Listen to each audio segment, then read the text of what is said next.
Yes, welcome back to the lecture which is based on the transformer. Transformer जो कि आज की सबसे बड़ी नेसेसिटी है इलेक्ट्रिकल ट्रांसमिशन के लिए, जिसका इन्वेंशन इलेक्ट्रिकल एनर्जी का ट्रांसफर आसान करेगा. Means low voltage to high voltage and high voltage to low voltage. Means voltage को अप भी किया जा सकता है, वोल्टेज को डाउन भी किया जा सकता है इलेक्ट्रिक. तो यहाँ पर हम देखें कि भाई ट्रांसफार्मर का बेसिक क्या है. तो बेसिक में हम देखें तो हमने इंडक्शन को पढ़ा. इंडक्शन में हमने सेल्फ इंडक्शन को पढ़ा और म्यूचुअल इंडक्शन को पढ़ा. तो म्यूचुअल इंडक्शन में हम देखें मीन्स क्या हो रहा है. म्यूचुअल इंडक्शन में इसको समझते हैं. तो म्यूचुअल इंडक्शन में एक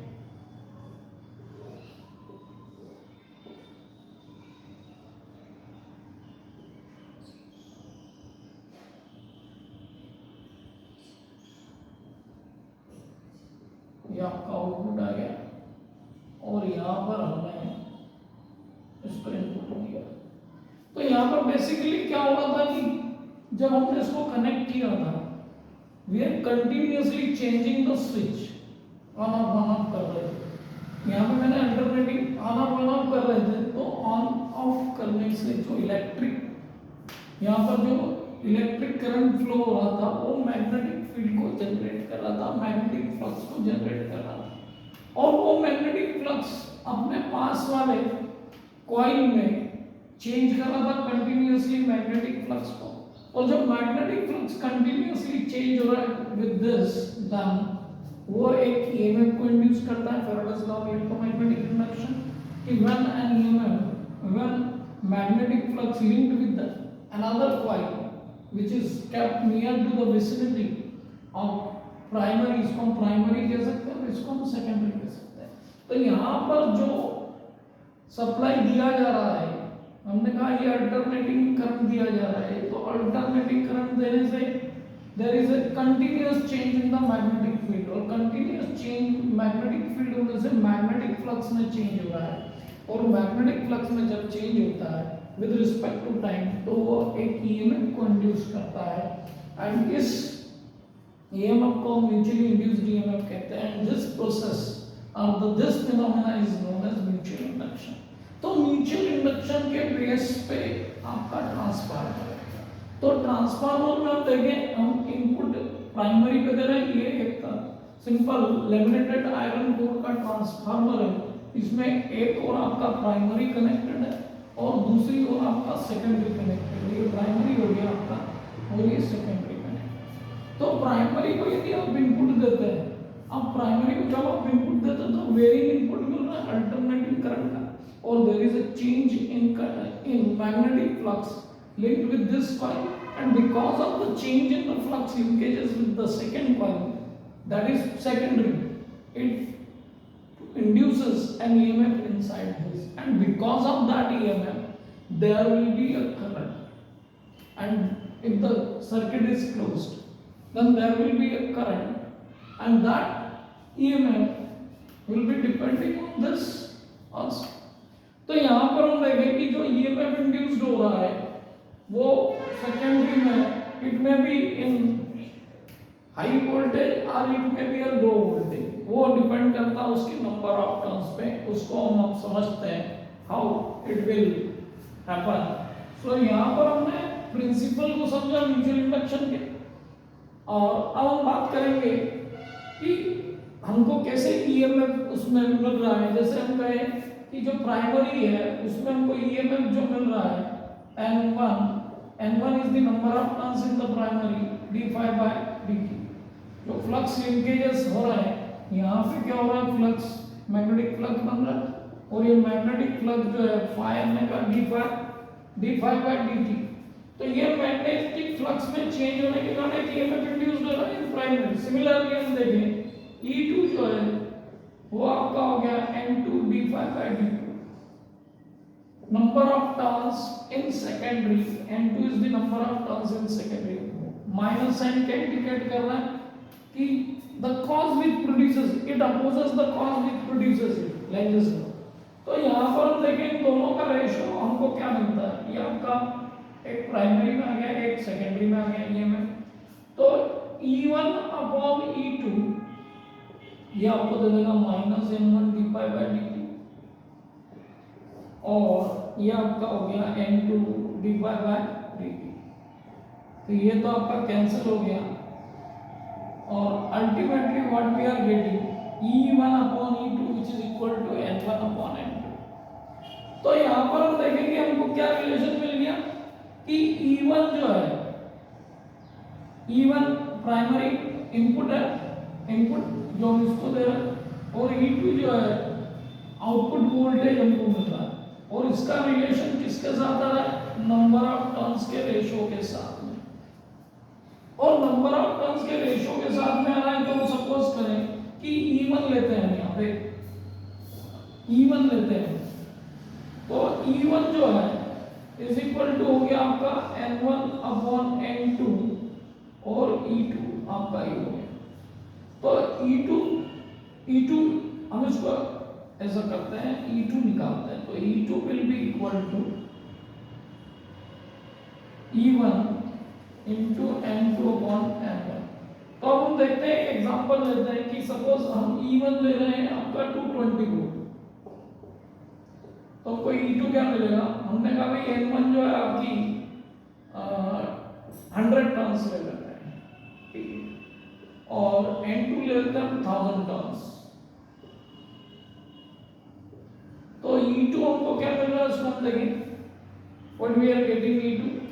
तो E2 जो है इस रिलेशन से हमको क्या मिलता है, 220 इंटू N2 आपका 1000 टर्न्स है, और N1 जो है आपका 100 है। तो यहाँ पर हम देखें, it is going to be 2200 volt. Means ये वोल्टेज क्या हो गया, अप हो गया। मीन्स वोल्टेज को अप दिया गया, इसलिए इसके एक नाम और दिया गया। ये तो हम इसको स्टडी करेंगे, और इसके पहले हम देखें कि टाइप्स ऑफ ट्रांसफार्मर में हमको जो रिलेशनशिप मिल रही है, स्टेप ऑफ ट्रांसफार्मर मिल रहा है, जो कि बेस्ड है। टाइप्स ऑफ ट्रांसफार्मर में हम देखें, एक आपका टाइप्स ऑफ ट्रांसफार्मर, एक तो आपका स्टेप अप ट्रांसफार्मर हो गया, और आपका दूसरा जाएगा स्टेप डाउन। तो स्टेप अप ट्रांसफार्मर में हमने भी देखा कि we are getting the voltage 10 times, according to this 10 times मिल रहा है वो इनपुट वोल्टेज का। अब स्टेप डाउन का देखें तो हम इसका थोड़ा सा अपोजिट ले लेते हैं कि भाई जो आपका ये 1000 टर्न्स जो है उसकी जगह हमने ले लिया 10 टर्न्स ले लिया, तो हमको क्या मिलता है, E1 तो आपका 220 है, N2 आपका 10 हो गया, और ये 100 हो गया। तो यहाँ देखिए आप, तो you are getting only 22 volt. Means number of turns, means construction में हम देखें तो नंबर ऑफ टर्न्स जो हम दे रहे हैं प्राइमरी और सेकेंडरी को, उसके अकॉर्डिंग हमको ट्रांसफार्मर के टाइप्स मिल रहे हैं। एक मिल रहा है आपको step up transformer, and another one is step down transformer. तो स्टेप डाउन ट्रांसफार्मर में और स्टेप अप ट्रांसफार्मर में हमको क्लियर हो रहा है कि if N2 is greater than N1, then what we are getting? We are getting step up transformer. And if N1 is greater than N2, then what we are getting? Step down transformer. तो यहाँ पर एक types का हमारा ये हो गया कि स्टेप अप ट्रांसफार्मर, आप 220 वोल्ट दे रहे हैं, 1200 वोल्ट आउटपुट साइड पे ले रहे हैं, means the voltage is going to up, and you can increase the voltage by using the different types of transformer, step up transformers. अब 2200 को आप अनदर ट्रांसफार्मर को दोगे तो वो वोल्टेज आपका इंक्रीज हो जाएगा। तो इस तरीके से वोल्टेज को इंक्रीज करना भी जरूरी है। Why we need to increase the voltage? Because we have to transmit the voltage with electrical current at a higher distance, at a larger distance. आपको एक स्टेट से दूसरे स्टेट में इलेक्ट्रिसिटी सप्लाई करना है, जहाँ जनरेशन हो रहा है वहाँ पे आपको स्टेप अप ट्रांसफार्मर लगा के उसको ट्रांसमिट करना पड़ेगा थ्रू ट्रांसमिशन लाइन। तो ट्रांसमिशन लाइन में इनका अपना एक रोल हो गया, they are having step up transformer. Step down transformer का भी इतना एक रोल है कि जब आपको डिस्ट्रीब्यूशन मिल रहा है, मीन्स आपके शहर में इलेक्ट्रिसिटी सप्लाई हो रही है, तो किसी कॉलोनी में सप्लाई हो रही है, तो वहाँ पे मान लो 11 kV आ रहा है, 11 किलो वोल्ट आ रहा है, तो उसको आपके लिए 220 वोल्ट या 440 वोल्ट की कैपेसिटी पे लाकर आपको सप्लाई करना है। तो उसके लिए स्टेप डाउन ट्रांसफार्मर लगेंगे। और स्टेप डाउन ट्रांसफार्मर में आप देखें number of turns in primary is greater than the number of turns in secondary, whereas step up transformer में देखें आप primary number of turns in secondary is greater than number of turns in primary. तो इस तरीके से हमने step up step down को design किया जाता है। I mean there are so many other parameters, पर बेसिक कांसेप्ट के स्टार्टिंग देखें तो हमको ये मिल रहा है। अब दूसरी बात देखें हम कि यहाँ पर दो टाइप के ट्रांसफार्मर है आपके सामने, एक है कोर टाइप ट्रांसफार्मर और दूसरा है आपका, ठीक है, शेल टाइप ट्रांसफार्मर या शेल टाइप ट्रांसफार्मर। तो कोर टाइप ट्रांसफार्मर देखें सिंपल सा आयरन कोर यूज होता है, उसमें आपके एक और प्राइमरी एक लिंक और दूसरे पे आपका सेकेंडरी कनेक्ट होता है। प्राइमरी को आप इनपुट दे रहे हो, सेकेंडरी से आउटपुट दे रहे हो, सिंपल। ये nowadays most of the time इसमें मॉडर्न ट्रांसफार्मर में इनको यूज किया जाता है। शेल टाइप ट्रांसफार्मर में आप देखें तो शेल टाइप ट्रांसफार्मर में कोर का शेप देखें, this is also having a laminated iron core, और यहाँ प्राइमरी और सेकेंडरी दोनों एक ही स्पैन। तो प्राइमरी आपने इनपुट दिया और सेकेंडरी दोनों को डिफरेंशिएट किया जाता है with this insulation. So the magnetic flux link with this cause changes with respect to time, then there will be an induced EMF। So दोनों एक ही सेंट्रल इस पे होते हैं and finally we are having this shell transformer. तो इस तरीके से हमने टाइप्स ऑफ ट्रांसफार्मर को समझ लिया। अब थोड़ा सा और हम आगे चलते हैं।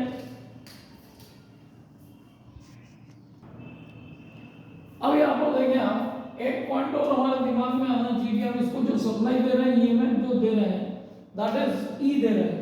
तो ई दे रहे हैं और ये जो ईएमएफ इंड्यूस कर रहा है प्राइमरी में वो ई1 हो रहा है। मतलब यहाँ पर हम देखें कि ईएमएफ इंड्यूस्ड होने से ई1 ईएमएफ इंड्यूस्ड होने से उसमें करंट भी फ्लो होगा। हम अज्यूम करके चलते हैं कि i1 करंट फ्लो हो रहा है, तो ई जो है आपका ई माइनस ई1 इसका अपोज करेगा, ई जो ईएमएफ हमने इसको दिया है और ई1 इंड्यूस्ड ईएमएफ ये होगा आपका i1 into r के बराबर।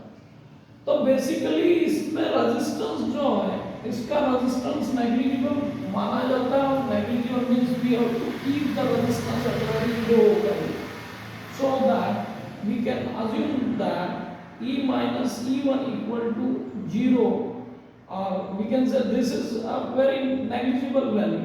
So finally we can say e is equal to e1। So हमने इस ड्रॉप को नेग्लेक्ट कर दिया और नेग्लेक्ट करने पे हमको ये वैल्यूज मिलती है।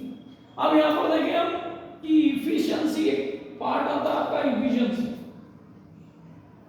जब भी मशीन की बात होगी तो इफिशिएंसी की बात होगी। If you are supplying input what you want output from the machine, and if you want output from the machine it must be. तो इफिशिएंसी जनरली हम कैलकुलेट करते हैं आपकी आउटपुट अपॉन इनपुट से कैलकुलेट करते हैं। अब इनपुट जो दे रहे हैं which will be equal to output, तो आपको 100% इफिशिएंसी मिलेगी। You will get 100% efficiency when input is equal to output, but ऐसा होता नहीं, ऐसा होता नहीं। क्यों नहीं होता? There are some losses। तो जो losses होते हैं वो losses output को कम कर देते हैं। Means if you are having some input and if you are having equal to output then 100% efficiency, but यहाँ पे जो output है आपको वो इनपुट के इक्वल नहीं मिलता, इसमें कमी आ जाती है। तो कमी क्यों आती? It is because of the losses in machines. It may be hitting, it may be in any other reasons. So that we will take in the next lecture. Okay. So stay with us. You will get more videos on the physics, and tune with us. Share our videos and subscribe also.